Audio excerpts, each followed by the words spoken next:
এখন এই ভিডিওতে ডিরেক্টর আজমান রুশোকে নিয়ে একটু কথা হবে, যেটা বলাটা অত্যন্ত জরুরি।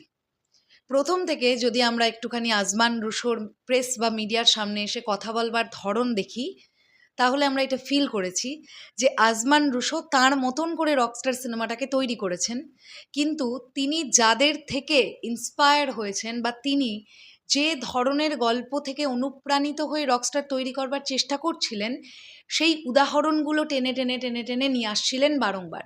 যে কারণের জন্য অনেকেরই এটা মনে হয়েছিল যে মশাই, আপনি একটা সিনেমা বানিয়েছেন, আপনি এর মতন বানিয়েছেন, অমুক ইন্ডাস্ট্রিতে তাকিয়ে দেখবেন আপনারা ওরকম হয়েছে, তমুক ইন্ডাস্ট্রিতে তাকিয়ে দেখবেন আপনারা ওরকম হয়েছে। এই উদাহরণগুলো টানার জন্য বেশ কিছু অডিয়েন্স কিন্তু একটু মনক্ষুণ্ণ হচ্ছিল, এবং বেশ কিছু অডিয়েন্সের মধ্যে এটাও ধারণা হয়েছিল যে আজমান রুশো একটু অহংকারী পরিচালক। প্রথম কাজেই কেন বুমের সামনে এসে এই অহংকারটা প্রকাশিত হচ্ছে, যেটা কিন্তু গত 3 দিন ধরে প্রচণ্ডভাবে চোখে পড়ছে। উনি প্রচণ্ড ডাউন টু আর্থনেস দেখাচ্ছেন, এবং ওনার কথাবার্তা এখন মাইকের সামনে এসে ভালো লাগছে শুনতে, উনি যেগুলো বলছেন। আমি গতকাল ডিরেক্টর আজমান রুশোর ভিডিওটা দেখছিলাম। বিভিন্ন মিডিয়া তো কথা বলেছেন, মিডিয়াতে গতকাল প্রিমিয়ার ছিল। তো আজমান রুশোর সবচাইতে যে কথাটা আমার ভালো লেগেছে সেটা হচ্ছে, উনি বলছেন যে আমার সিনেমার জন্য এবার পোস্ট প্রোডাকশনের নেক্সট ফিল্মে আমি 6 মাস সময় রাখবো। উনি বলছেন আমি আমার পোস্ট প্রোডাকশন ভালো করে করতে পারিনি, আমার বিভিন্ন সেকশনগুলো নিজে নিজে দেখবার অনেক ইচ্ছে ছিল, যে টাইমটা আমি পাইনি। এবং আরও একটা ভালো লাগার কথা হচ্ছে, উনি বলেছেন রকস্টার দর্শকের যেমনই লাগুক সেটার জন্য আমি দায়ী।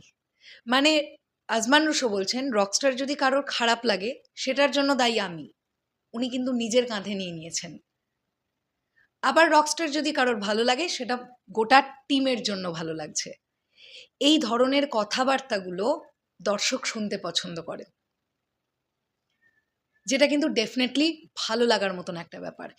একটা সময় একটা বিষয় সবসময় খেয়াল রাখবেন, একটা সিনেমা যদি পাইরেসির কবলে পড়ে, বিজনেস যদি হ্যাম্পার হয়, সবচাইতে বেশি মানসিক কষ্ট কার হয় জানেন? ডিরেক্টরের। কারণ এটা ভুলে গেলে চলবে না, সেই মানুষটার পরিশ্রম সবচেয়ে বেশি থাকে একটা সিনেমা নির্মাণের পেছনে। তো অবশ্যই নেক্সট কাজের জন্য ওয়েট করব আজমান রুশোর কাছ থেকে। নেক্সট ফিল্মটা সময় নিয়ে আসুক, যে যে জায়গাগুলো দর্শকের মনে হয়েছে আরেকটু বেটার হতে পারত, সেগুলো ঝাঁ চকচকে অবস্থায় আসুক নেক্সট টাইম, এটা আমরা চাইবো। যদিও রকস্টার এখনও আমরা দেখিনি, আমরা আমাদের ব্যক্তিগত মতামত এখনও জানাতে পারবো না সিনেমাটা কেমন হয়েছে। এই পুরো বিষয়টাকে নিয়ে আপনাদের কি বক্তব্য সেটা কমেন্ট সেকশনে জানাবেন। আসছি আবার খুব শিগগিরই। তাহলে এখনের জন্যে টাটা।